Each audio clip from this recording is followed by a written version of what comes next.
آج کا لیکچر 11ویں جماعت کے لیے اس نظم کا حصہ ہم نے پڑھا خاک ہند کا پہلے 2 بند اور ابھی اس کے 4 بند ہیں. تو آج ہم دیکھتے ہیں کہ کتنے بند پڑھ سکیں گے ہم، چونکہ کم منٹ کا رکھنا پڑتا ہے. انٹرنیٹ کا جو مسئلہ وہ آپ کو پتہ ہے.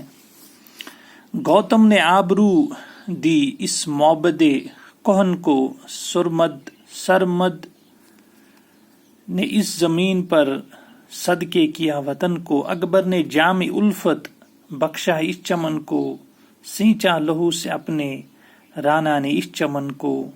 سب سور بیر اپنے اس خاک میں نہا ہیں، ٹوٹے ہوئے کھنڈر ہیں یا ان کی ہڈیاں ہیں. تو یہ گوتم بدھ کی طرف اشارہ ہے کہ ان کی پیدائش بھی ہندوستان میں ہوئی تھی. اور سرمد جن کو مارا گیا تھا اورنگزیب، جو آپسی ان کا جھگڑا ہوا تھا، صوفی ایک تھے سرمد، تو وہ اس میں مارے گئے خانہ جنگی میں.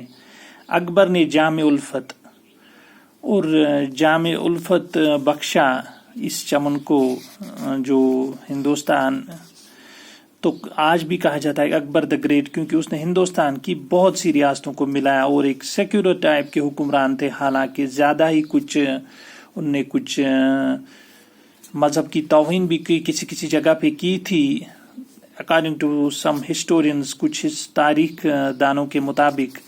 لیکن بہرحال وہ ہندوستان کے بڑے حکمرانوں میں ان کا شمار ہوتا ہے. سینچا لہو سے اپنے رانا نے اس چمن کو. رانا جو تھے تو وہ ایک حکمران تھے، تو انہوں نے سب سور بیر اپنے اس خاک میں نہا، ٹوٹے ہوئے کھنڈر یا ان کی ہڈیاں ہیں. تو ان کے گوتم بدھ نے، اب اس کی تشریح ہم کریں. گوتم بدھ نے سرزمین ہند کی اس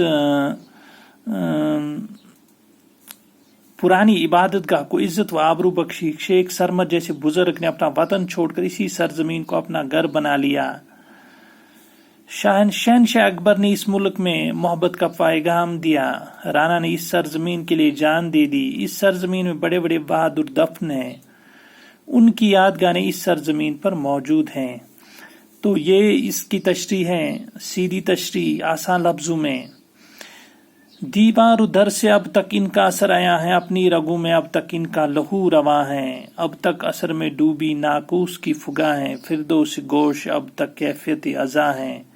کشمیر سے آیا ہے جنت کا رنگ، اب تک شوکت سے بہہ رہا ہے دریائے گنگ اب تک.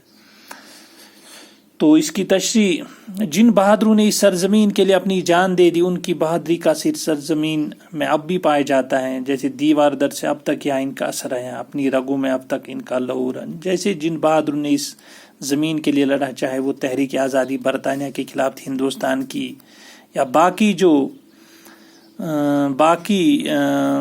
موقعوں پر. اور یہی بہادری یہاں کے لوگوں کے خون میں بھی پیوست ہے. یہی اثر ناقوس کی آواز میں بھی پایا جاتا ہے. اذانوں کی گونج سے اس سرزمین میں اب بھی جنت کا سما بن جاتا ہے. تو اذان کے اثر تو مختلف تہذیبیں، مختلف جو کلچر ملا جلا ہندوستان کا، کمپوزٹ کلچر جس کو کہتے ہیں. تو سکھ، بدھ، عیسائی، مسلم، تو ان سب کا یہاں رہنا، یہ اس کا مطلب اس میں 4 چاند لگاتے ہیں خوبصورتی میں اس ملک کے. کشمیر کی وادی اب بھی اتنی خوبصورت ہیں گویا جنت ہو. سرزمین ہند میں آج بھی دریا گنگا بڑی شان کے ساتھ بہہ رہا ہے. اگلی سی تازگی ہے پھولوں میں اور پھلوں میں، کرتے ہیں رقص اب تک تاور جنگلوں میں. اب تک وہی کڑک ہے بجلی کی بادلوں میں، پستی سی آ گئی ہے پر دل کے حوصلوں میں. گل شمع انجمن ہے، گو انجمن وہی ہے، حب وطن نہیں ہے، خاک وطن وہی ہے. پھولوں اور پھلوں میں جو تازگی پہلے ہوا کرتی تھی، جو وہ اب بھی ہیں، وہ آج بھی موجود ہیں. آج بھی یہاں کی جنگلوں میں مور ناچتے نظر آتے ہیں. بادلوں میں بجلی کی پہلی سی کڑک اب بھی پائی جاتی ہے. لیکن جو حوصلہ ماضی میں لوگوں کے اندر پایا جاتا وہ باقی نہیں رہا. دراصل چک بس یہاں لوگوں میں وہ آزادی کا ولولہ، ایک وطنیت جگانا چاہتے، وطنیت کا جذبہ، چونکہ اس وقت ہندوستان تحریک آزادی لڑ رہا تھا انگریزوں کے خلاف. تو اس کا حوالہ بھی دیا ہے تھوڑا. تاکہ لوگ جاگ جائیں. محفل تو وہی ہے لیکن محفل کا چراغ بجھ گیا ہے. لوگوں کے اندر اب حب وطن کا جذبہ نہیں رہا ہے. تو محفل تو وہی ہے، مطلب ہندوستان تو وہی ہے اب بھی، یا جو آس پاس جو مسائل ہیں یا جو ہم اس محکوم میں گر گئے تو، لیکن چراغ نہیں ہے لوگوں کے اندر، حب وطن کا جذبہ نہیں ہے. جو وطن کا جذبہ ہونا چاہیے وہ پہلے جیسا نہیں ہے کہ ہندوستان کے لیے ہمیں لڑنا ہے اور انگریزوں سے آزادی حاصل کرنی ہے. اے سور حب قومی اس خواب سے جگا دے، بھولا ہوا فسانہ کانوں کو پھر سنا دے. مردہ جسموں کی افسردگی مٹا دے، اٹھتے ہوئے شرارے اس راکھ سے دکھا دے. حب وطن سمائے آنکھوں میں نور ہو کر، سر میں خمار ہو کر، دل میں سرور ہو کر.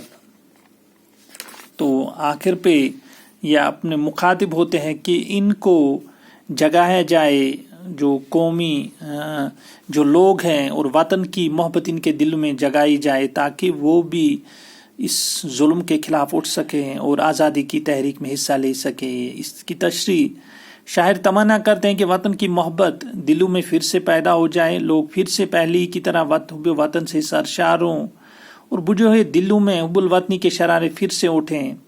وطن کی محبت لوگوں کی نگاہوں میں سما جائے اور دل و دماغ پر بھی چھا جائے. تو یہ نظم کمپلیٹ ہوگی. دراصل اس کا موضوع جو ہے حب وطن ہے، اور لوگوں کے اندر اپنی قوم، اپنے وطن کی محبت پیدا کرنا، اور تاکہ وہ اٹھ کھڑے ہوں اور ظلم کے خلاف لڑ سکیں، اپنی ملک کی آزادی کے لیے لڑ سکیں.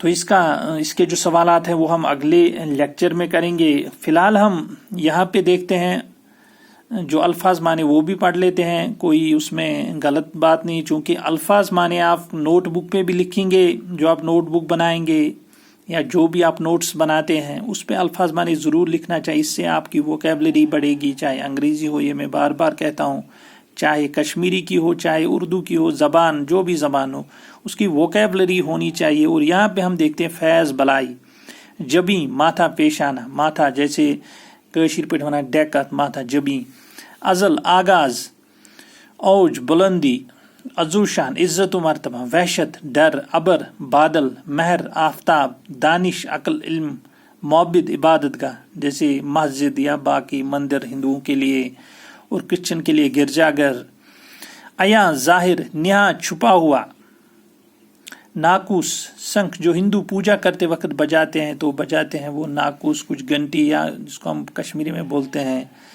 یا اور بھی کچھ بولتے ہیں ہم اس وقت میرے ذہن میں نہیں آ رہا ہے.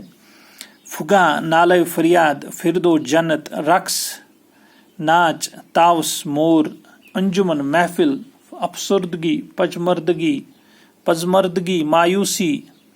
تو یہ آج کا لیکچر اختتام کو پہنچا، اور نظم کی جو خلاصہ نظم کا جو تھیم ہے وہ بھی میں نے بتایا، اور اس کی تشریح بھی ہم نے کی.